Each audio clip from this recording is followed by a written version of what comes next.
గురు బ్రహ్మ గురు విష్ణు గురుదేవో మహేశ్వర గురు సాక్షాత్ పరబ్రహ్మ తస్మై శ్రీ గురవే నమః. ఓం నమో బ్రహ్మాదిభ్యో బ్రహ్మ విద్యా సంప్రదాయ కర్తృభ్యో వంశ ఋషిభ్యో మహద్భ్యో నమో గురుభ్యః. సర్వోపప్లవరహిత ప్రజ్ఞాన ఘన ప్రత్యగర్ధో బ్రహ్మైవాహమస్మి అహం పదార్థరహితః. గురవే సర్వలోకానాం విషజే భవరోగిణాం నిదయే సర్వ విద్యానాం శ్రీ దక్షిణామూర్తయే నమః. ఓంకారపీఠ సిద్ధాంతం బ్రహ్మ విద్యోపదేశికా శ్రీమన్నారాయణం సూర్యం సద్గురుభ్యో నమో నమః. యాజ్ఞవల్కం చ జనకం సుఖ సాందీపమీశ్వరం కృష్ణమర్జున సంయుక్తం ఉద్ధవం చ నమో నమః. బ్రహ్మానంద యోగీంద్రం రామానంద జ్ఞానేశ్వరః సహజానంద యోగీశ రామావధూత గురుం భజామి. అంబికా శివయోగేంద్రం వేమన యోగి సద్గురుం నిరంజన వెంకయార్య తిరువెంగళ గురుం భజే. శ్రీధర స్వామి యోగేంద్రం శివరామాఖ్య దీక్షితం కంబాలూరి అప్పబ్రహ్మం సద్గురుభ్యో నమో నమః. పరశురామ సీతారామ భాగవత కృష్ణ యోగినః పీల్కాన లక్ష్మణార్య సద్గురుభ్యో నమో నమః. బృహద్వాసిష్ట సిద్ధాంతం పూర్ణబోధోపదేశికా వెంకటేశ్వర యోగీంద్రం సద్గురుభ్యో నమో నమః. ఆత్మానాత్మమతీతమనిశం కేవలాత్మోపదేశికా వేముల రామయార్య యోగీంద్రం సద్గురుభ్యో నమో నమః. ప్రణవాతీతమగమ్యం పరా ప్రకృతిరహితం పరమచలోపదేశికా శ్రీ రాజయాఖ్య గురుం భజే. శ్రీ బ్రహ్మ విద్యా సిద్ధాంతం అచల తత్వోపదేశికా శ్రీ నాగయార్య యోగీంద్రం సద్గురుభ్యో నమో నమః. ద్వయాత్మరకిత సిద్ధాంతం పరమ పురుష ప్రబోధక శ్రీ వివేకానంద సుబ్బయార్య సద్గురుభ్యో నమో నమః. క్షరాక్షరమతీతం చ అచల పూర్ణోపదేశికా శ్రీ పూర్ణానంద పుల్లయార్య సద్గురుభ్యో నమో నమః.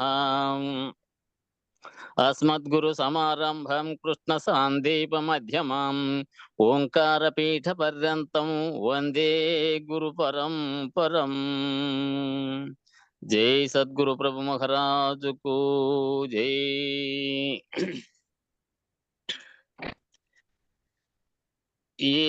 ఏది తెలిసిన వెంటనే మరి ఏమి తెలియనవసరము లేదో అది తెలియక నిరతము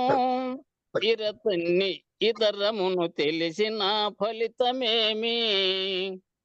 తెలుసుకుంటన్న తెలివి తెలియబడు దృశ్య ప్రపంచంబును ఈ రెంటినంతకుండా నిత్యము ఏకమై నేనున్నది.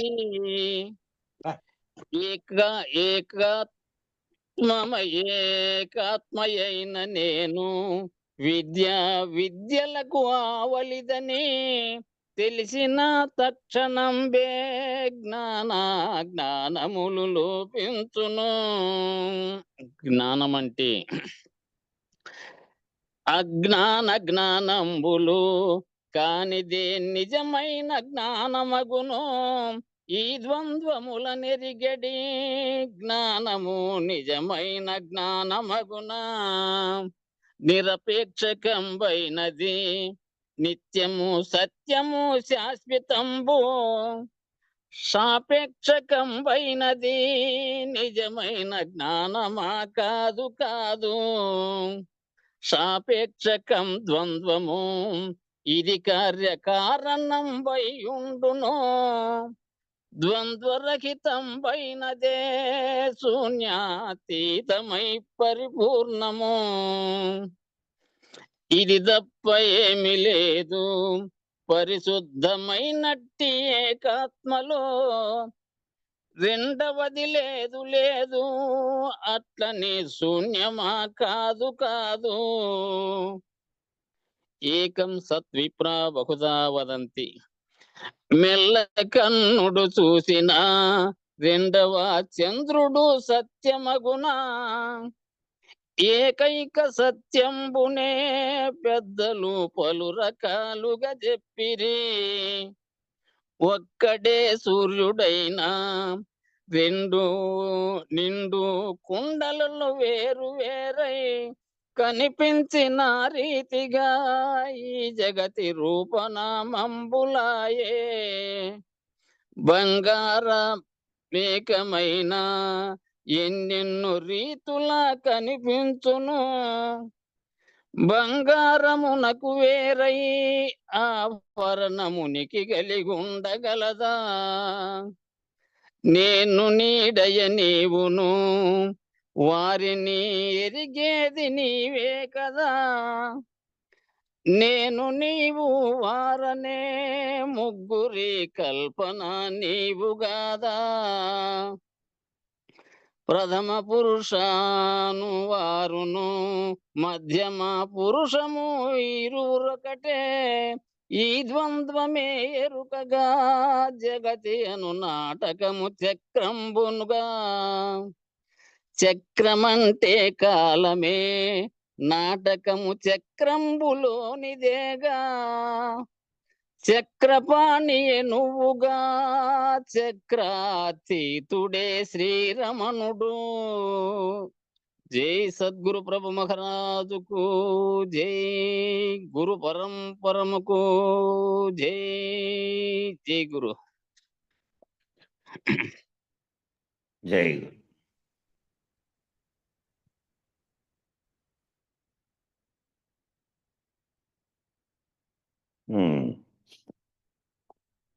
ఈ అశ్వత్థ వృక్షం గురించి నిన్న ప్రారంభించి కొంతవరకు చెప్పాము. ఈ ప్రపంచము అశ్వత్థ వృక్షంతో పోల్చబడింది. ప్రపంచాన్ని అశ్వత్థ వృక్షంతో పోల్చబడింది. వృక్షం అనగా వృక్షనాత్ వృక్ష,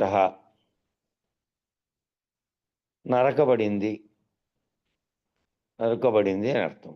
అశ్వత్థం అనగా అశ్వత్థ అనే 3 అక్షరాలకి మళ్ళీ వేరువేరుగా చెప్పారు. శ్వ అంటే రేపు, థ అంటే ఉండుట, ఆ అంటే శ్వత్థ అంటే అప్పుడు రేపు ఉండుట, అశ్వత్థ అంటే రేపు లేకుండుట, రేపటికి ఉండనిది అని అర్థం.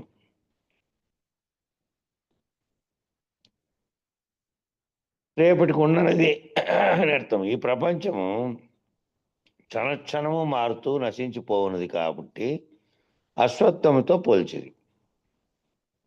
వృక్షము నరకబడినట్లుగా ఈ సంసార రూపవృక్షం కూడా జ్ఞాన ఖడ్గంచే నరుకుదగినది, నరుకుదగి ఉండుట చేత వృక్షంతో పోల్చిది.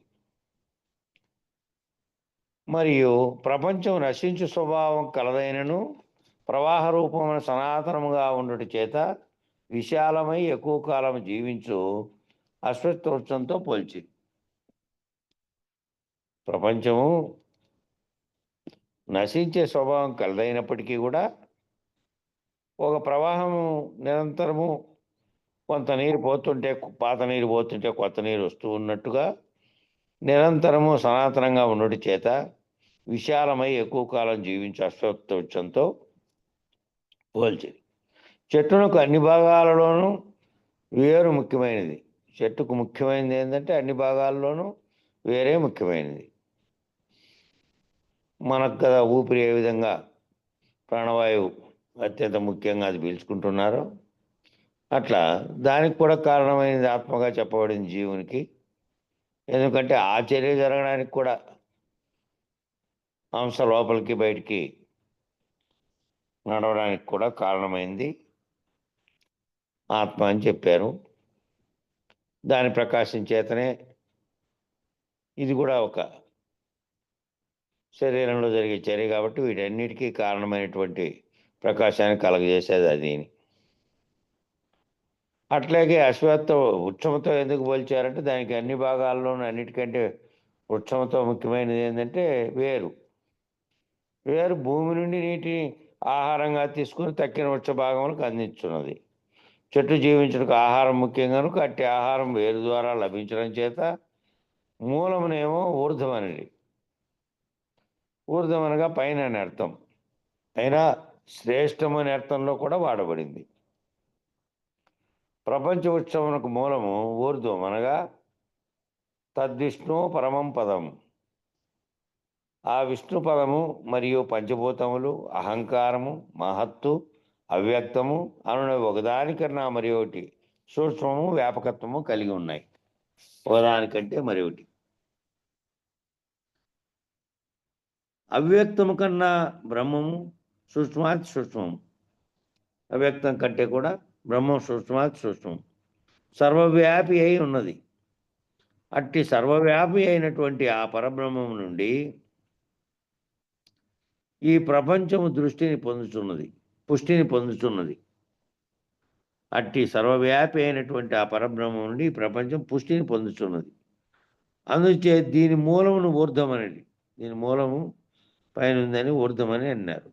మూలముతో పోల్చినప్పుడు శాఖలు అంత శ్రేష్టతను పొందట్లేదు.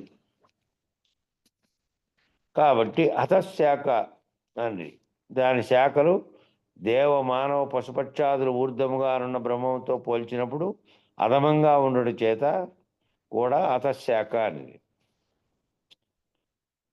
స్థూలదేహం కూడా అశ్వత్థవృక్షంతో పోల్చవచ్చును. స్థూలదేహాన్ని కూడా అశ్వత్థవృక్షంతో పోల్చవచ్చును అంటున్నాడు. వృక్షం వలె ఇది కూడా జ్ఞాన ఖడ్గం చేత నరకబడుచున్నది. సూక్ష్మ శరీరమే కాండముగా కలిగి, ఇంద్రియ విషయములను చిగురుటాకులుగా కలిగి, వేద న్యాయ విద్యోపదేశములే ఆకులుగా కలిగి, ధర్మాధర్మములను పుష్పములను సుఖదుఖములను ఫలములను కలిగి, ఆశయను నీటిచే ఇది ఏ నీటిచో వృద్ధి పొందుతుంది శరీరం అనేదేమో, ఆ చెట్టు ఏమో ఊర్ధ్వమూలంగా ఉండి బ్రహ్మం మూలంగా ఉండి అది వస్తే ఈ చెట్టు ఏమో, ఈ చెట్టు ఆశయను నీటిచే వృద్ధి పొందుచు అసంగ శస్త్రముచే నరకబడుచున్న ఈ స్థూల శరీరము అశ్వత్థ వృక్షంగా ఉన్నది. ఆశ అనేటువంటి నీటితో వృద్ధి పొందుతూ మళ్ళీ అసంగ శస్త్రం అనేటువంటి ఆయుధాన్ని తీసుకొని నరకబడ తగి ఉన్నటువంటి ఈ స్థూల శరీరం, ఈ స్థూల శరీరంలో కలిగేటువంటి దాంతో సూక్ష్మ శరీరంగా ఉన్నటువంటిది అసంగంగా ఉండి అసంగ శస్త్రం చేత నరకబడడానికి తగి ఉన్నటువంటి స్థూల శరీరం అశ్వత్థ వృక్షంగా ఉన్నది. సంసార వృక్షమునకు మూలం ఏదియో అది స్వప్రకాశం. సంసార వృక్షానికి మూలంగా ఉండేటిది ఏదో అదేమో స్వప్రకాశం. అదే అన్నిటికన్నా మహత్తు ఒకటి చేత, అదే అన్నిటికంటే మహత్తు అయినందువల్ల దానినే బ్రహ్మమని. దాని కారణంగానే దానికి సంకల్పం కలిగే అది వ్యక్తం కావాలనే వ్యక్తంలోంచి వ్యక్తమైనటువంటి స్థితిలో దానికి అక్కడ కలిగినటువంటి మహత్ అనే దానినే బ్రహ్మమని, మహత్ ఒకటి చేత. అది అవినాశి ఒకటి చేత అమృతమని. అది నాశం చెందేది కాదు కాబట్టి అది అవినాశ ఒకటి చేత అమృతమని. ఆ బ్రహ్మమునందు సమస్త లోకములు ఆశ్రయించి ఉన్నవి. ఆ బ్రహ్మంలోనే సమస్త లోకాలన్నీ ఆశ్రయించి ఉన్నాయి. ఆ బ్రహ్మమును ఏది అతిక్రమించటం లేదు. సృష్టిలో ఉన్నటువంటిదంతా దాని యొక్క ప్రకాశం చేతనే ఆ సమిష్టిలోను వెష్టిలోనేమో ఆత్మగాను ఉన్నట్లు తెలియబడుతున్నదంతా అదే. విశేష వ్యాఖ్య ఈ రీతిగా అశ్వత్థ వృక్షం యొక్క శాఖాపల్లవములను, పుష్పములను, ఫలములను, కొమ్మలను, కాండమును, మూలమును అన్వయం చేశారు. మూలమేమో బ్రహ్మము, కాండమేమో ఆయా రీతిగా ఉన్నటువంటి దేవ మానవ పశుపక్ష క్రిమి కీటక ఏదైతే సావర జంగమాత్రమైనటువంటి సృష్టి వాటి యొక్క కొమ్మలు, రెమ్మలు, వాటి యొక్క ఆకులు, ఆయా ధర్మాధర్మ నిర్ణయములు, ఆయా సుఖదుఖములు, ఆయా ద్వంద్వాది క్రతువులు, ద్వంద్వాది నిర్ణయములు, ద్వంద్వాది అనుభవములు, ద్వంద్వ ప్రవృత్తి అంతా కూడా విస్తరించింది.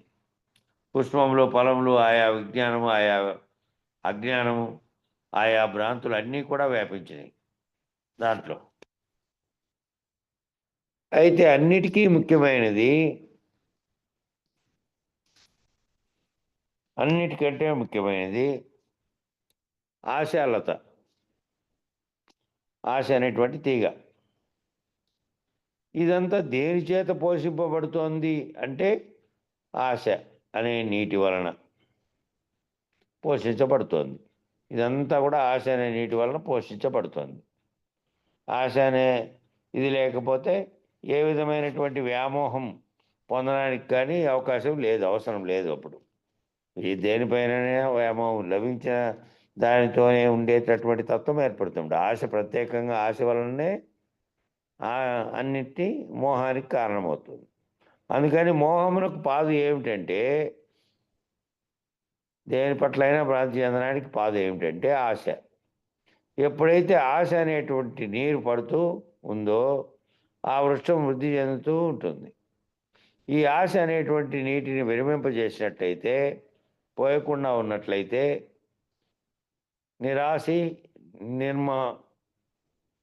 నిరాశి నిర్మమో భూత్వా అనేటువంటి ఉపదేశాన్ని చేస్తున్నారు. అంటే ఎవరైతే ఆ ఆశాలతని కూల్చివేసినటువంటి వాడున్నాడో, ఎవరైతే ఆ మోహం అనేటువంటి మూలమును తొలగించినటువంటి వాడున్నాడో, ఈ మొత్తం వృక్షానికి మనము వైద్యం చేయాల్సిన పని లేకుండా జ్ఞాన ఖడ్గం చేత మూలఛేదం చేసినట్టయితే, మూలఛేదం చేసినట్టయితే అంటే ఈ ఆశ అనేటువంటి లతను కోసివేసినట్టయితే, ఈ మోహం అనేటువంటి మూలమును తొలగించి సర్వాధారమై ఉన్నటువంటి, సర్వసాక్షి అయినటువంటి, సర్వవ్యాపకమైనటువంటి, సర్వప్రకాశమైనటువంటిది ఏదైతే బ్రహ్మము ఉన్నదో, అవ్యక్తమునకు అవతల అంటే శరీరము, ఆ శరీరమునకు ఆధారభూతమైనటువంటి ఇంద్రియములు, ఇంద్రియములకు ఆధారభూతమైనటువంటి గోళకములు, గోళకములకు ఆధారభూతమైనటువంటి విషయములు అన్నీ కూడా బాహ్యములుగా గుర్తించి, ఇవన్నీ కూడా బాహ్యమైనటివిగా గుర్తించి, తత్సూక్ష్మతరమైనటువంటి మనస్సు, బుద్ధి ఏవైతే కారణంగా ఉన్నాయో ఆ మనోబుద్ధులను సూక్ష్మంగా గుర్తించి, మనోబుద్ధులకు అవతల సూక్ష్మతమైనటువంటి మహత్తు, అవ్యక్తము, ప్రత్యేగాత్మ అనేటువంటి స్థితులను స్పష్టంగా గుర్తించి, ఏవైతే మనస్సు, బుద్ధి అనేటివి కారణంగా ఉన్నాయో ఆ మనోబుద్ధులను సూక్ష్మంగా గుర్తించి, మనోబుద్ధులకు అవతల సూక్ష్మతమైనటువంటి మహత్తు, అవ్యక్తము, ప్రత్యేగాత్మ అనేటటువంటి స్థితులను స్పష్టంగా గుర్తించి, ఒక్కొక్క దాన్ని అధిగమిస్తూ ఒక్కొక్క దాని యొక్క కార్యకారణ వివేకాన్ని, ఏది దేని మీద ఆధారపడి ఉన్నదో ఈ కార్యకారణ వివేకమునకు ముఖ్యమైనటువంటి విమర్శ, ఈ ఆధేయ విమర్శ చేయాలి. ఏది ఆధారముగా ఉన్నది, ఏది ఆధేయముగా ఉన్నది, విమర్శను నిర్ణయం చేసి ఏది ఆధారంగా ఉంది, ఏది ఆధారపడి ఉంది ఒకదాని మీద, ఆ నిర్ణయం చేసి సర్వాధారమైనటువంటి బ్రహ్మము అనేటువంటి నిర్ణయం వరకు ఎవరైతే ప్రయాణం చేసి వచ్చారో, దీనంతటికీ సర్వాధారణమైనటువంటి కారణమైనటువంటి దానికి వరకు ఎవరైతే వచ్చారో, బ్రహ్మం అనేటువంటి నిర్ణయం వరకు ఎవరైతే ప్రయాణం చేసి వచ్చారో, ఆ నిర్ణయాత్మక స్థితిని సాధించారో, ఎవరైతే ఆ నిర్ణయాత్మక స్థితి దగ్గరికి వచ్చి తాను బ్రహ్మమును అనేటువంటి వాక్యం ద్వారా కాకుండా నిర్ణయాత్మకమైనటువంటి, తాను ఎప్పటికీ తన నిజస్వరూపంగా ఉన్నటువంటిది,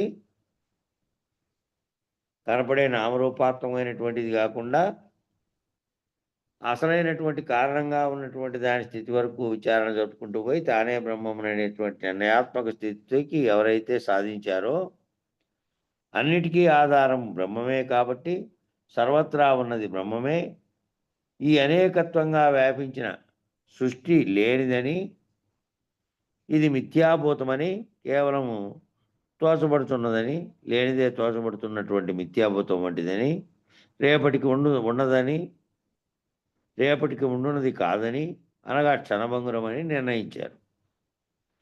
ఈ జీవితం ఏమిటి నాయనా అని ఎవరైనా అడిగితే, ఇది క్షణభంగురం అండి అంటాం. అంటే అర్థం ఏమిటి? ఇప్పుడు కూడా పోవచ్చు. ఈ క్షణంలో మాట్లాడుతూ పోయేవాళ్ళు చాలామంది ఉన్నారు. ఈ క్షణంలో చూస్తూ పోయేవాళ్ళు ఉన్నారు. ఒక ఆయనని చూసాము. ఆయన చక్కగా అన్నీ తయారు చేసుకొని, కంచంలో కూడా పెట్టుకొని తినడానికి సిద్ధంగా కూర్చున్నాడు. అలా ముద్ద ఎత్తాడు. ఎత్తినవాడు ఎత్తినట్లే పోయాడు. ఆ ముద్ద తినగలిగినటువంటి అవకాశం కూడా ఆయనకు లభించలేదు. కాబట్టి ఇప్పుడు సిద్ధపరిచినటువంటి ఆహారం భుజించడానికి కావాల్సిన క్షణం ఆయన దగ్గర లేదు. కాబట్టి ఈ జీవితం క్షణభంగురమైనది అని అన్నారు. క్షణమే. ఒక క్షణమైనా ఆ సమయం వచ్చినప్పుడు ఆ క్షణభంగురంగా ఎప్పుడు పోవాలంటే ఇప్పుడు పోతుంది. అది ఏ విధమైనటువంటి అది అంతా మనం చూస్తున్నదే. కాబట్టి మానవ జీవితం తప్పక శతాయుర్దాయమై, పూర్ణాయుర్దాయమై ఉండాలి అనేటువంటి ఆశీర్వచనం ఎందుకు చేయబడుతోంది అంటే, ఈ అధ్యయనం అంతా కూడా పూర్తి చేయడానికి కావలసినటువంటి ఆయుర్దాయాన్ని, అవకాశాన్ని మానవులందరూ తప్పక సాధించాలి. అందుకనే ఆశీర్వదించేటప్పుడు శతమానం భవతి, శతాయుర్దాయం ఉండాలి అనేటువంటి ఆశీర్వచనం చేస్తూ ఉంటారు. శతాయుష్మాన్ భవ అని కూడా ఆశీర్వదిస్తారు. ఎందుకని అంటే, ఈ శతము అంటే అక్కడ అర్థము సంఖ్యాసూచకం కాదు. శతమితి, శతమితి అంటే శతం జీవ శరదో వర్ధమానః అని. ఆ శతం అనేది బ్రహ్మమునకు సూచన, పూర్ణమునకు సూచన. ఆ పూర్ణమును ఎరిగేటంత వరకు నీవు జీవించి ఉండేదవుగాక అని. పునః జనన మరణ చక్రంలో పడకుండా ఉండేదవుగాక అంటే, అంత లోపల నువ్వు ఇదంతా విచారణ చేసుకొని నిర్ణయాత్మకంగా అయి ఆ స్థితిని పొందుతావు నువ్వు అట్లా ఉంటేనని అని ఆశీర్వదించారు. కానీ అంతవరకు ఈ మనస్సు ఇవన్నీ నిలబడాలి కదా. ఇదంతా తెలియని స్థితి లేకంటే 100 ఏళ్ళు ఆయుర్దాయం అని పెట్టారు. కానీ ఎవరో కొంతమంది మాత్రమే, శరీరం ఎంత సడలిపోయినప్పటికీ, నూరు దాటినప్పటికీ వాళ్ళు నిశ్చయ జ్ఞానంతో నిర్ణయాత్మకంగా ఉండేటువంటి వాళ్ళు కొందరున్నారు.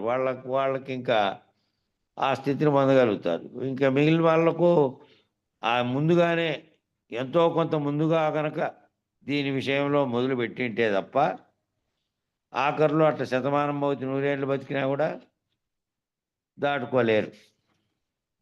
ఎందుకంటే ఈ విషయాలన్నీ ఇంత తీవ్రంగా, ఇంత ఇదిగా రావడానికి కారణమైనటువంటి ఈ నిర్ణయ స్థితికి రావడానికి కారణమైనది ఎన్నో సంవత్సరాలు పడుతుంది, ఒక దీంట్లో కాదు. అందుకనే గురువుగారు దయ తెలిస్తే అర్చనలో అయిపోతుంటే, ఎవరికి వాళ్ళు సాధనా సంపత్తి పరుడై ఇట్లా విచారణాపరంగా తాను బ్రహ్మముననే చోటుకొచ్చిన వానికి సర్వసాక్షిగా ఉన్నటువంటిది తానే తప్ప ఇతరం కాదు, సర్వత్రా ఉన్నది ఒక్కటే. ఆ ఒక్కటే ఉండేటువంటి ఆ సాక్షిత్వ స్థితిని పోగొట్టి రైతుని చేసేటువంటి స్థితిలోకి రావాలంటే ఆ ఒక్క క్షణంలోనే నీకున్నటువంటి అఖండ ఎరుకను కూడా తొలగించే స్థితికి నువ్వు ఇంత విచారణ చేసింటే, ఇంత స్థితిలో మూలం దగ్గర నుంచి ఎక్కడ ఏమిటి కారణం ఏమిటి అనేది కట్టించి మొదటగా జీవుడుగా ఉన్నటువంటి ప్రపంచాన్ని నువ్వు చూస్తూ ఉండగా నీ ముందున్నటువంటి దాంతో మొదలుపెట్టి సూక్ష్మమైనటువంటి స్థితికి మళ్ళీ విచారణ చేసుకుంటూ పోతే అప్పుడు అట్లా అన్నట్టుగా అప్పుడు గురువు సులభంగా చేయగలుగుతాడు. ఆ పూర్ణం నెరిగేటంత వరకు జీవించి ఉండేది గాక అంటే పునః జనన మరణ చక్రంలో పడకుండా ఉండేది గాక అనేటువంటి అర్థం కూడా ఆ శతమానం భవతిలో ఉంది. శతమానం భవతి అంటే శతమానం 100 ఏళ్ల వరకు నీ నీ లక్ష్యం ఇదే అయి ఉంటే, ఇది కనుక లక్ష్యం అయి ఉంటే నువ్వు అంతకాలం జీవించి అయినా సరే దీన్ని పోగొట్టుకో, ఈ భవరోగము అనేదాన్ని అని అంతరార్థం. కాబట్టి పూర్ణ వైరాగ్యం చేత, పూర్ణ జ్ఞాన నిష్ఠ చేత, పూర్ణమైన వివేకం చేత, పూర్ణమైనటువంటి బ్రహ్మమును ఎరిగి నీవు ఆ రీతిగా బ్రహ్మమునందు అధిక విశ్రాంతి చెంది మరలా క్రిందకు దిగిరాకుండా ఉండేటువంటి బ్రహ్మనిష్టను పొందినటువంటి వాడవై మోహము నుంచి విముక్తుడవై బంధము నుంచి విముక్తుడవై సర్వబంధములు తొలగి మోహక్షయమై అంటే మోహం క్షయం అంటే నశించి మోహమంతా నశించి నీవు ముక్త స్థితి యందు నిలిచి ఉండేదవుగాక ఆ ముక్త స్థితి యందు నిలిచి ఉండేదవుగాక అనేటువంటి నిర్ణయాన్ని ఆశీర్వచన రూపంలో నిర్ణయ వాక్య రూపంలో యమధర్మరాజు గారు నచికేతునికి బ్రహ్మతత్వం బోధిస్తూ బ్రహ్మజ్ఞానమును అందిస్తూ అశ్వత్థ వృక్షము అనేటువంటి పోలిక ద్వారా ఈ తత్వబోధన చేస్తూ ఉన్నారు. కాబట్టి సులభంగా ప్రతి అంశంలోనూ ఒక ఉపమానాన్ని స్వీకరించి ఆ ఉపమానమును ఆశ్రయించి ఉన్నటువంటి తత్వజ్ఞాన విచారణను చేస్తూ ఈ కఠోపనిషత్తు బోధ సులభమైన రీతిలో చేయబడుతూ ఉన్నది. ప్రతి ఒక్కదానికి ఓ ఉదాహరణ తీసుకుంటూ ఆ ఉదాహరణతో ఆ ఉదాహరణ నిర్ణయాన్ని ఆ ఉదాహరణని మళ్ళీ ఉపమానం ద్వారా ఆశ్రయించి ఉన్నటువంటి తత్వజ్ఞానం అంతా కూడా ఒక ఉదాహరణ చెప్పుకుంటూ వెళ్తేనే తెలియబడుతుంది. లేకపోతే వాక్యంగా ఉంటూ దాన్ని అనుభవపూర్వకంగా తనలేకి పోల్చుకోవడానికి ఉపమానాలు ఉపయోగపడుతున్నాయి. ఆ విధంగా కఠోపనిషత్తు అనే బోధంతా కేవలం సులభమైనటువంటి రీతిలో చేయబడుతూ ఉన్నది. ఎందుచేతనంటే ఒక బాలునికి బోధిస్తున్నాను అనేటువంటి స్థితిలో యమధర్మరాజు గురువుగా ఉండి అక్కడ బాలునికి బోధిస్తే ఏ రకంగా బోధించాలో అట్లా సులభ శైలిలో ఉపమానాలతో బోధిస్తున్నాడు. ఈ బ్రహ్మజ్ఞానాన్ని సాధించడానికి అందిపుచ్చుకోవడానికి ప్రతి ఒక్కరూ ప్రయత్నించాలి. సాధకులందరూ ఈ బ్రహ్మజ్ఞానం పొందాలి, బ్రహ్మనిష్టను పొందాలి, మోక్షమే జీవిత లక్ష్యంగా జీవించాలి, జనన మరణ రాహిత్యాన్ని పొందాలి, జనన మరణ చక్రంలోంచి విముక్తమవటం ఎలా, మృత్యుభీతిని తొలగించుకోవడం ఎలా అనేటువంటి లక్ష్యాలను సాధించే దిశగా జ్ఞాన ఖడ్గాన్ని ఉపయోగించి ఈ అజ్ఞాన రూప భ్రమాజన్య రూప భ్రాంతిజన్య రూప అశ్వత్థ వృక్షమును ఛేదించాలి.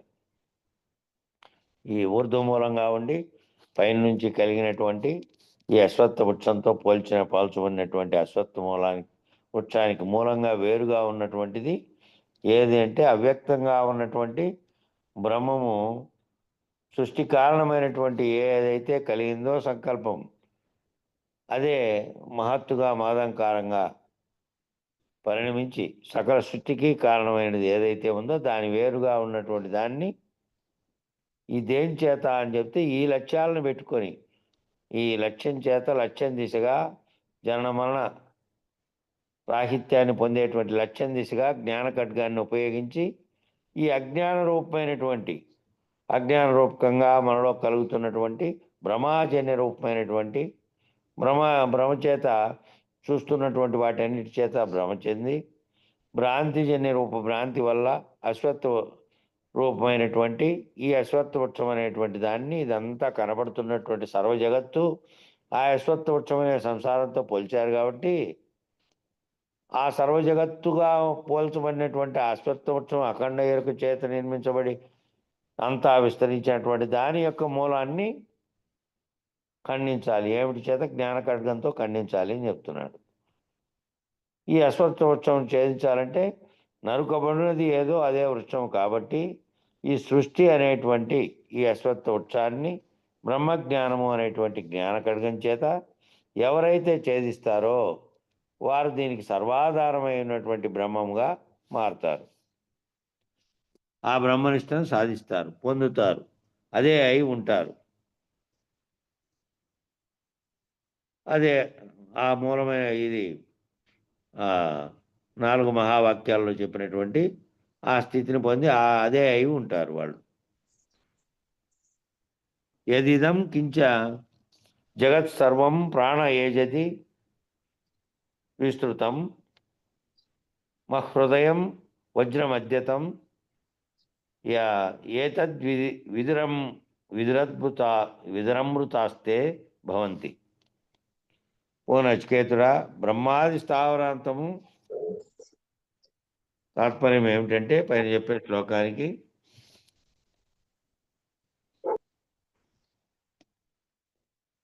ఓ నచికేతుడా, బ్రహ్మాది స్థావరాంతము వరకు ఉండేడు ఈ సమస్త జగత్తు సర్వప్రాణులకు ప్రాణస్వరూపము ఈ ఆ పరబ్రహ్మం నుండి పుట్టి స్వకర్మలందు నియమపూర్వకంగా ప్రవృత్తమగుచున్నది. బ్రహ్మాది స్థావరాంతము, బ్రహ్మ కాటి నుంచి స్థావర జంగమాత్మకమైనటువంటి ప్రాణుల వరకు సర్వములోనూ కూడా ఈ సమస్త జగత్తులో సర్వ ప్రాణులకు కూడా ఆ ప్రాణస్వరూపమైనటువంటి ఆ పరబ్రహ్మం నుండి పుట్టి స్వకర్మలందు ఈ సొంతంగా మళ్ళీ చేసేటువంటి కర్మలందు నియమపూర్వకంగా ప్రవృత్తమైతూ ఉంది. కనుకనే జగత్ కారణమగు ఈ పరమాత్మ తన నియమమును ఉల్లంఘించు వారికి వజ్రపాని వలె మహాభయంకరమైంది. కనుకనే జగత్ కారణంగా ఉండేటువంటి పరమాత్మ అనేటువంటి తన నియమమును ఉల్లంఘించేటువంటి వారికి వజ్రపాని వలె భయంకరమైనది. వజ్రాయుధము చేత ధరించినటువంటి ప్రభువును చూసి సేవకుడు ఎట్లు ప్రవర్తించురో ఆ ప్రకారం సూర్యచంద్రగ్రహ నక్షత్రాదులన్నీ పరబ్రహ్మం యొక్క ఆజ్ఞకు లోబడి నియమపూర్వకంగా చెల్లించుచున్నవి. అవన్నీ చెల్లించడానికి కారణమై ఉన్నది. ఆ చెల్లించడానికి కారణమైనటువంటి పరమాత్మ యొక్క ప్రకాశం చేత, పరమాత్మ యొక్క శక్తి చేత ఈ రహస్యమును ఎవరు తెలుసుకుంటున్నారో వారు మరణరహితులు అవుతున్నారు, అమృత స్వరూపులు అవుతున్నారని భావం. వ్యాఖ్య కింద విశేష వ్యాఖ్య రెండు ఉన్నాయి. వ్యాఖ్య ఏమిటంటే, విశ్వమంతయు ఆ బ్రహ్మము నుండి ఉద్భవించింది, ఆ బ్రహ్మములోనే కంపించుతున్నది. వజ్రాయుధమును ధరించిన వారిని చూసి ఇతరులు భయపడినట్లు ఆ బ్రహ్మమును చూసి ప్రపంచం భయపడుతున్నది. ఆ బ్రహ్మమును తెలుసుకున్న వారు అమృతత్వమును పొందుతున్నారు. ఇంకా వాళ్ళకి భయం లేనటువంటి స్థితిని కలగజేయడం కోసమే కదా. భయం అనేది ఏ భయం ఉంది? భయము దుఃఖము రెండు మరణం వల్ల, జననం వల్ల కలుగుతున్నాయి. కాబట్టి ఈ బ్రహ్మం నుండి అదంతా ఉద్భవించింది, ఆ బ్రహ్మంలోనే కంపించుతున్నది. ఈ కదలికలన్నీ కూడా ఆ కంపనం అంతా కూడా దాంతోనే చెందుతుంది. వజ్రాయుధమును ధరించిన వారిని చూసి ఇతరులు భయపడినట్లు ఆ బ్రహ్మమును చూసి ప్రపంచం కూడా భయపడుతున్నది. ఆ బ్రహ్మమును ఎవరైతే తెలుసుకున్నారో వారికి భయం లేదు. జననము మరణం అనే భయం ఎప్పుడైతే లేకుండా ఉన్నారో వాళ్ళు అమృతత్వమును పొందినటువంటి వారు, జననము మరణంతో భయపడకుండా ఉన్నటువంటి వాళ్ళు. విశేష వ్యాఖ్య కంపించుట అనగానేమి అంటే కదలుట, భయపడుట, భీతి చెందుట అనునవి ఆ పదానికి పర్యాయంగా ఉండేటువంటి అర్థాలు. మృత్యుభీతి లేక నశించేటటువంటి అవకాశము, తాము పోతామేమో అనేటువంటి నిర్ణయము, తాము శాశ్వతము కాము అనేటువంటి సత్యము ఎరిగినటువంటి వారైనప్పటికీ, వాళ్ళకంతా ఇది తెలిసినప్పటికీ తమ ముందే జరిగేటువంటి చర్యలే కాబట్టి అంతకుముందు వాళ్ళంతా ఏ విధంగా అయ్యారో అంతటినీ చూస్తూ వస్తున్నారు. కాబట్టి నశించేటువంటి అవకాశం, తాము పోతామేమో అనేటువంటి నిర్ణయం, తాము శాశ్వతం కామనేటువంటి సత్యం ఎరిగినటువంటి వారు ఎరిగినప్పటికీ కూడా శాశ్వతమైనటువంటి బ్రహ్మమును ఎరక్కపోవడం చేత, అంటే తనలో అంతర్ముఖ విచారణ చేత, గురు విచారణ బోధ చేత ఈ పద్ధతిని తానెవరు, ఈ జగత్తుకు తనకు మూలం ఏమిటనే విచారణలో భాగంగా ఎరక్కపోవడం వల్ల, ఎరక్కపోకుండా ఉన్నటువంటి కంటి ముందున్నే దాన్ని నమ్ముతూ నిరంతరము జగత్తులో అది సత్యమని ఉండే వాళ్ళందరూ ఆ బ్రహ్మమును ఎరకపోవడం చేత, శాశ్వతమైనటువంటి బ్రహ్మమును గుర్తించలేకపోవడం చేత, ఆ బ్రహ్మీభూత స్థితిని తానే, ఆ బ్రహ్మం అనేటువంటి బ్రహ్మీభూత స్థితిని అందుకొనలేకపోవటం వల్ల చేత కంపించుతూ భయపడుతూ ఉన్నారు. అది తెలిస్తే, ఆ విచారణ ద్వారా తెలిస్తే తామే బ్రహ్మమునని, ఈ మరణ భయం, జన్మ భయం, ఇతరత్రా వచ్చేటువంటి దుఃఖ భయం, ఏ భయము లేనటువంటి స్థితిని అందుకుంటాడు. తానే ఆ బ్రహ్మం లేని స్థితి కనుక పొందితే. దీన్ని ముఖ్యంగా చిట్ట చివరి కాలంలో అంటే మృత్యుకాలంలో అవసాన దశలో ఉన్న జీవులను గనక మనం గుర్తిస్తే అవసాన దశలో ఉండేటువంటి జీవులు చిట్ట చివరి కాలంలో అంటే మృత్యుకాలంలో అవసాన దశలో ఉన్నటువంటి జీవులను గనక మనం గుర్తిస్తే ఈ కంపనం వాళ్ళల్లో వస్తుంది, లాస్ట్లో వస్తుంది. ఇది నిరంతరాయముగా కంపిస్తూ ఉంటారు. శరీరము వణికిపోతూ ఉంటుంది, వడవడ వణికిపోతూ ఉంటుందంట. ఎందుకు వణికిపోతుంది అంటే దానికి కారణం ఏమీ ఉండదు, అది దేహస్థితి. దేహం సడలిపోతుంది కాబట్టి, దేహం పట్టు తప్పింటుంది కాబట్టి, నరాల్లో, ఎముకల్లో, శరీరంలో ఉండే కండరాల్లో వాటిలో పట్టు తప్పి అవన్నీ స్థిర స్థితిలో ఉండకుండా తీవ్రంగా కదిలేటువంటి స్థితిలో కంపించే స్థితిలోకి పోతాయి అని. దానికి కారణం ఏమీ ఉండకపోయినా దేహం ఆ విధంగా తయారవుతుంది కాబట్టి సహజంగా రాలిపోవడానికి సిద్ధమైనటువంటి ఎండుటాకు తనకు తానే కంపిస్తూ ఉంటుంది. రాలిపోవడానికి సిద్ధమైనది కొద్దిగా గాలి అట్లా వేస్తానే ఆ కంపనం రాలిపోయేంత వరకు ఉంటుంది. అయితే రాలిపోయినటువంటి ఎండుటాకిని చెట్టు ఏమైనా గుర్తించిందా అంటే గుర్తించలేదు. అదేమైనా గుర్తించింది అది పోయిందని? అది గుర్తించలేదు. ఆ రీతిగా తాను శాశ్వతమైనటువంటి బ్రహ్మముగానే నిలబడి ఉండి శరీరం ఎండుటాకోలే రాలిపోవచ్చున్నదని నిరపేక్షంగా, నిర్మోహంగా, నిశ్చలముగా, అవ్యయంగా నీవు గనక సిద్ధపడి ఉన్నప్పుడు ఆ మృత్యుభీతిని అధిగమించిన వాడు అవుతావు. కాబట్టి నేనంటే నిజనేనుగా ఉన్నటువంటి నీలో, నీకు అధిష్టానముగా ఉన్నటువంటి చేతన బ్రహ్మంగా ఉన్నటువంటిది ఏదైతే కారణమై ఉన్నదో అది,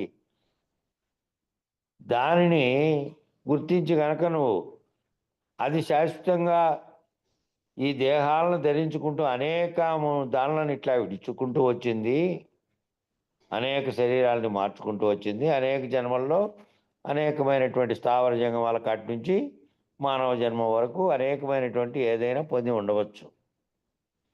కాబట్టి ఆ రీతిగా తాను శాశ్వతమైనటువంటి బ్రహ్మంగానే నిలబడి ఉండి శరీరము ఈ చెట్టుకు ఊడిపోయినటువంటి ఎండుటాకు వలె రాలిపోవచ్చున్నదని నిరపేక్షముగా, ఏ అపేక్ష లేకుండా, నిర్మోహముగా, మోహం లేకుండా దేనిపైన నిశ్చలంగా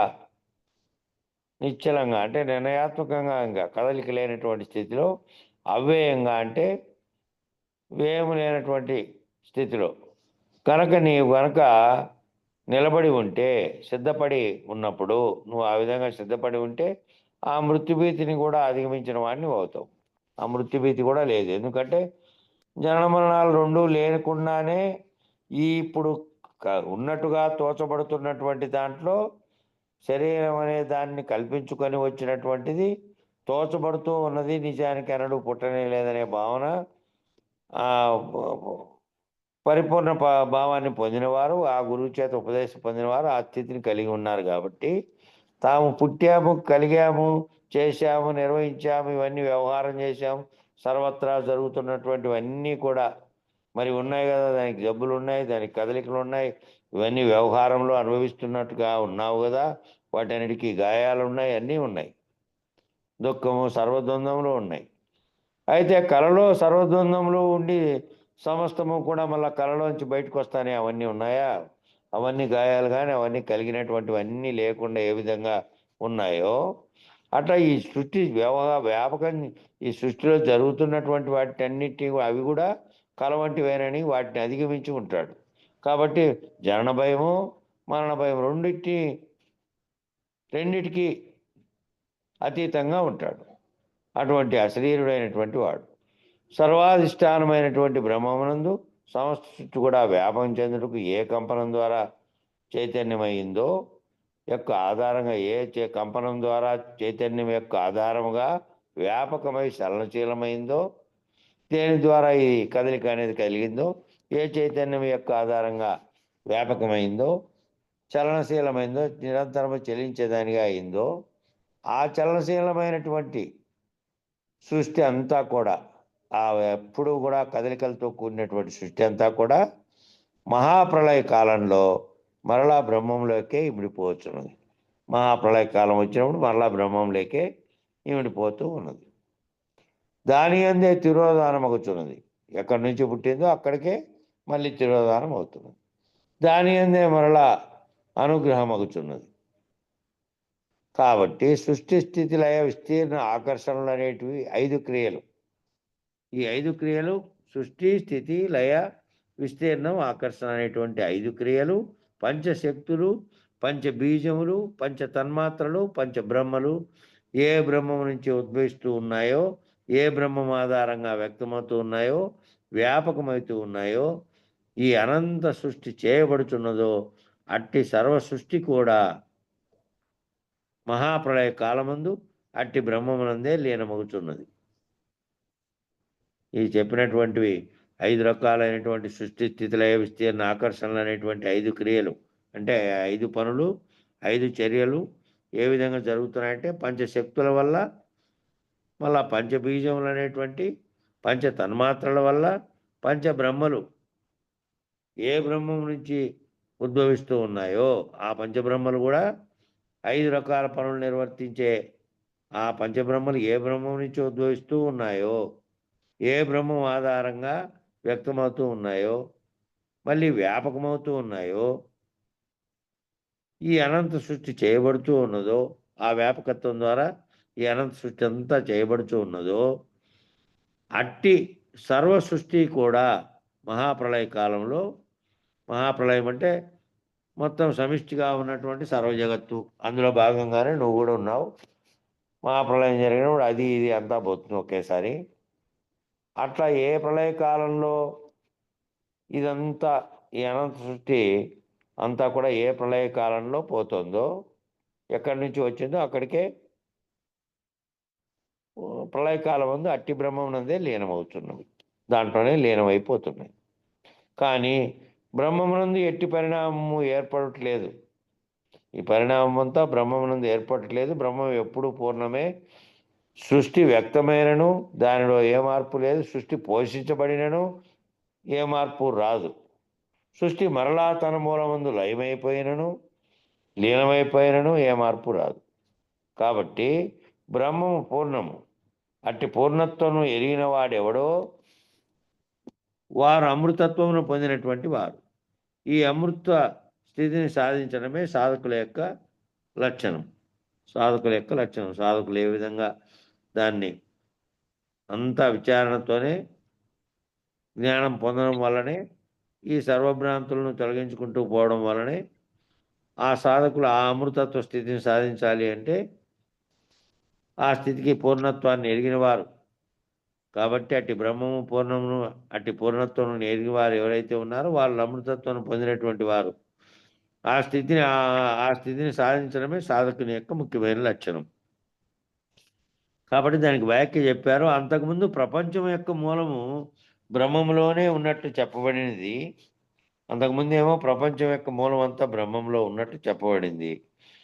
ఆ విషయమును ధృవపరచుటకు మరలా ఈ విధంగా చెప్పబడుతున్నది. విశ్వమంతయు బ్రహ్మంలోనే సృష్టి స్థితి లయములు పొందుతూ ఉన్నది. జీవనహేతమైనటువంటి ఆ పరబ్రహ్మము నుండి ప్రాణశక్తిని పొంది మళ్ళా స్పందించుచున్నది. ఈ ప్రాణశక్తి అనే దాన్ని కూడా ఆ ఆ పరబ్రహ్మం నుండే పొంది జీవనానికి హేతువైనటువంటి, అంటే జీవించడానికి కారణమైనటువంటిది ఆ ప్రాణశక్తిని పొంది స్పందించుతున్నది. గ్రహములు, నక్షత్రములు మొదలగునవన్నీ కదలటకు అవన్నీ ఇక్కడ జీవుడు ఏ విధంగా జీవుల్లో ఉన్నటువంటి ఆత్మప్రకాశం వల్ల శరీరంలోని అంతరంగ చతుష్టయ యొక్క ప్రేరణతో మిగతా భాగాలన్నీ కదులుతూ ఉన్నాయో, అదేవిధంగా సమిష్టిలో ఉన్నటువంటి సూర్యచంద్రాదులతో సహా, నక్షత్రాలతో సహా అక్కడ ఉన్నటువంటి ఈ గ్రహాలతో సహా, గ్రహాలు వాటికి మళ్ళీ ఉపగ్రహాలు ఉన్నాయి ప్రతిదానికి, మిగతా మండలం అంతా నక్షత్ర మండలంతో సహా సర్వము కూడా వాటన్నిటికీ కూడా ఈ కదలటకు బ్రహ్మమే కారణంగా ఉన్నది. బ్రహ్మం లేకుండా అవన్నీ ఆయా పనులన్నిటినీ చేయజాలవు సమిష్టిలో. శరీరముల కదలికయు వానిలోని అణువుల కదలికయు ప్రాణశక్తి వల్లనే కలుగుతున్నది. అణువును విడగొట్టిన దానిలో న్యూట్రాన్లు, ప్రోటాన్లు నిరంతరము సృష్టించు ఎలక్ట్రాన్లు ఉన్నట్లు కనుక్కున్నారు. అనోరణీయాన్ మహతో మహియాన్ అన్నట్లుగా అణువులోని ఎలక్ట్రాన్ల స్పందనము, అణువుల స్పందనము మొదలగు గ్రహ నక్షత్రముల స్పందనం వరకు గల స్పందనం అంతయు కూడా బ్రహ్మం వలనే ఒకేలైతూ జరుగుతుంది. ఆ విడగొట్టినటువంటి ఆ అణువులన్నిటి సైన్స్ ప్రకారం భౌతిక శాస్త్రంలో విడగొట్టి చూస్తే ఆ విడగొట్టినటువంటి దాంట్లో న్యూట్రాన్లు న్యూట్రాన్లు అంటే ఒకే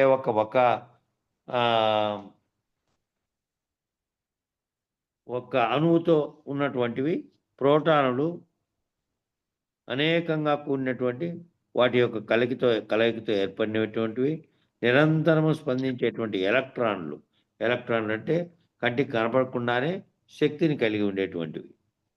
ఈ అన్నీ ఉన్నట్టులా ఒక్క అణువులోనే విడగొడితే ఆ అణువులోనే ఇవన్నీ ఉన్నట్టుగా చర్యలు జరుగుతున్నట్టుగా సైన్స్లో కనుక్కోబడింది.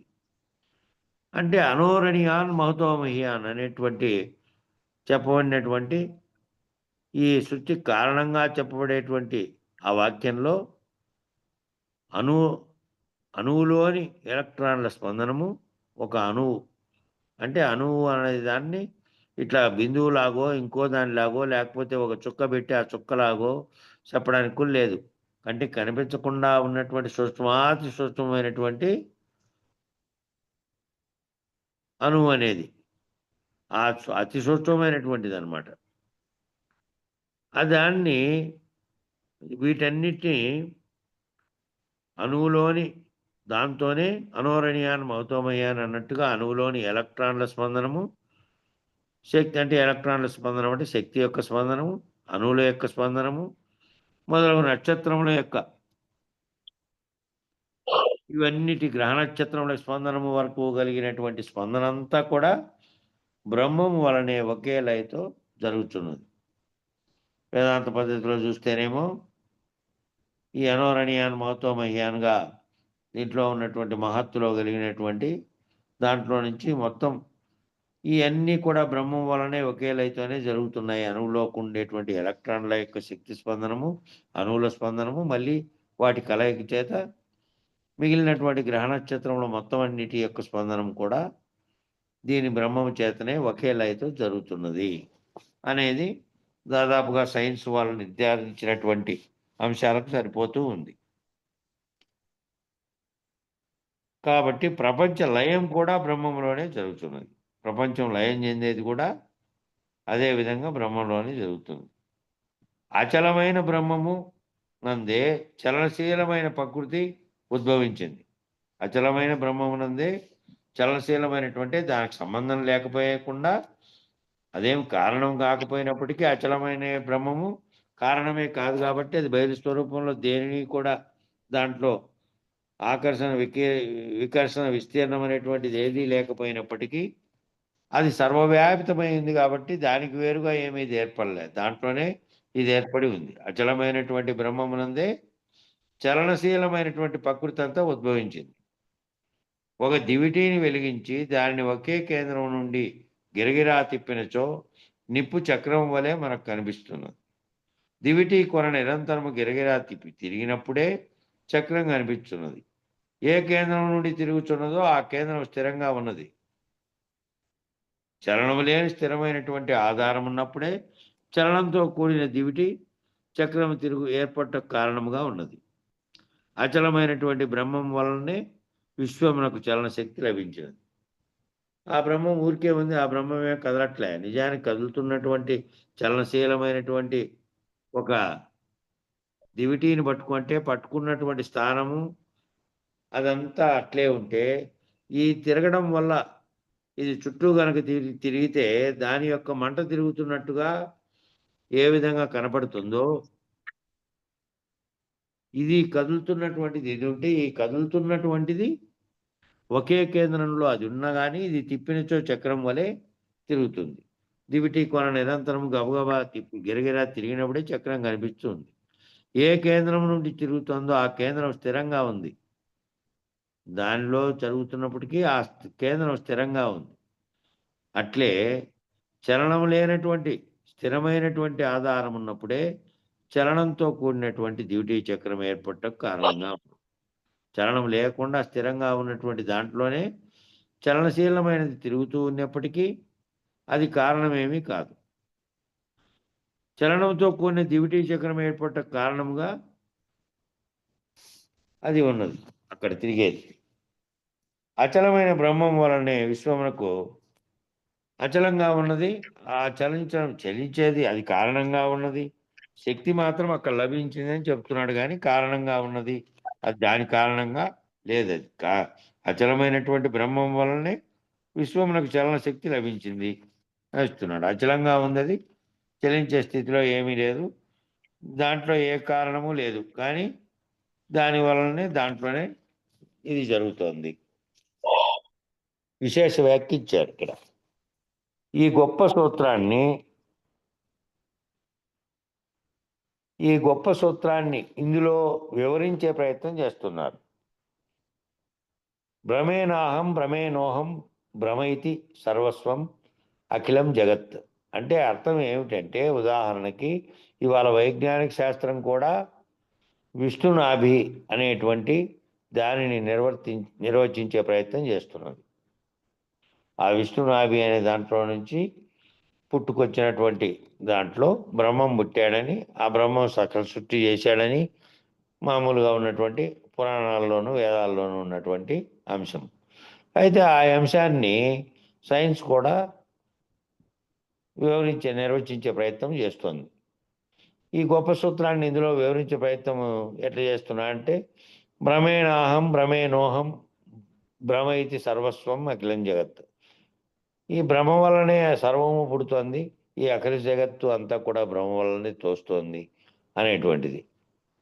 దానికి వీళ్ళు చెప్పేటువంటి విష్ణునాభి అనేటువంటి దానిని నిర్వచించే ప్రయత్నం చేస్తోంది సైన్స్ అనేది. పద్మనాభుడైనటువంటి అనంతసేనుడైనటువంటి విష్ణువు యొక్క నాభి కమలం నుంచి బ్రహ్మం ఉద్భవించాడు అని చెప్పారు. దాంట్లో ఈ ఉద్భవించినటువంటి పౌరాణిక విధాన క్రమాన్ని చక్కగా వైజ్ఞానిక రీతి అన్వయం చేశారన్నమాట.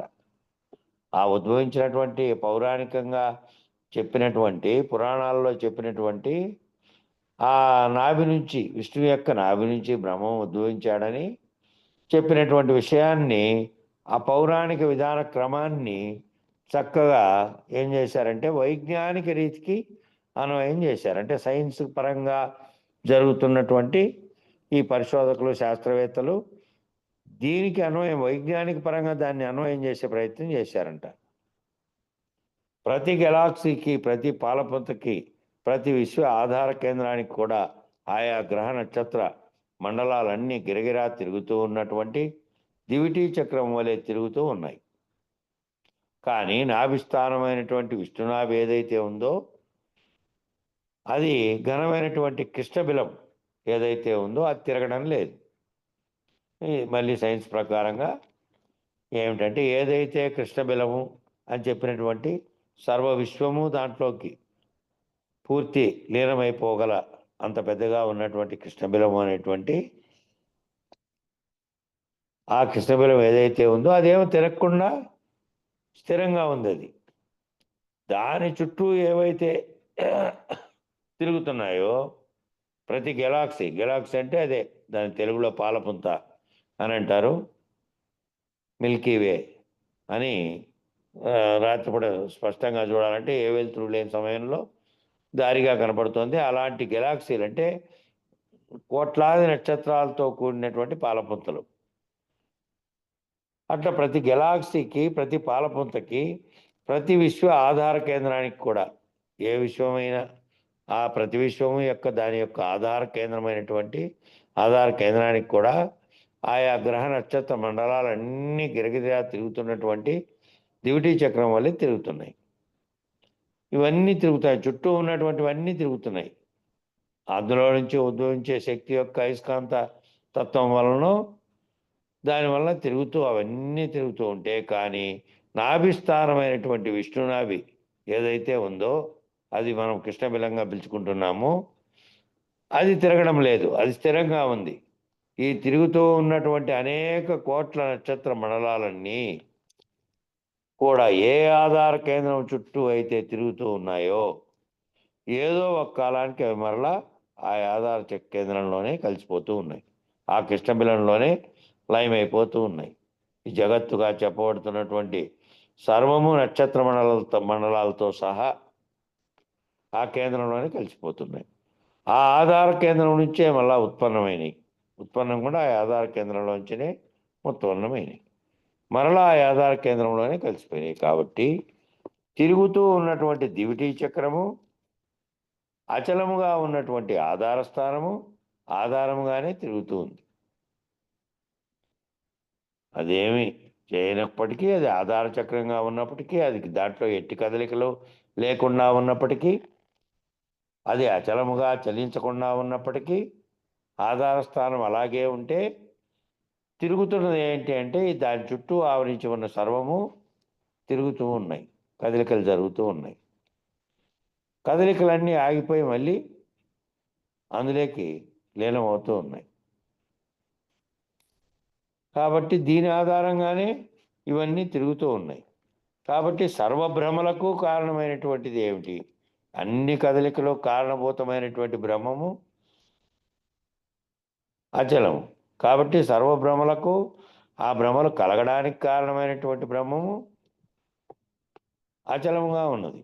ఆ బ్రహ్మీభూత స్థితి యందు ఏ కదలిక లేదు. బ్రహ్మీభూత స్థితిలో ఉన్న తర్వాత ఏ కదలిక లేదు. అటు కదలనటువంటి బయలుస్థితిని, ఆ కదలనటువంటి బయలుస్థితి ఏదైతే ఉన్నదో అది కదలకుండా ఎప్పటికీ అలాగే ఉంది. మధ్యలో కేవలం కదిలినందువల్ల సర్వము ఏర్పడినట్టుగా ఉన్నట్టుగా ఈ కలుగుతున్నటువంటిదంతా కూడా మొదట్లో చెప్పినటువంటి భ్రమేనాహం భ్రమేనోహం భ్రమ ఇది సర్వస్వం అన్నట్లు దానివల్ల భ్రమ చెందినటువంటి స్థితిలోంచి ఇవన్నీ కలుగుతున్నాయి.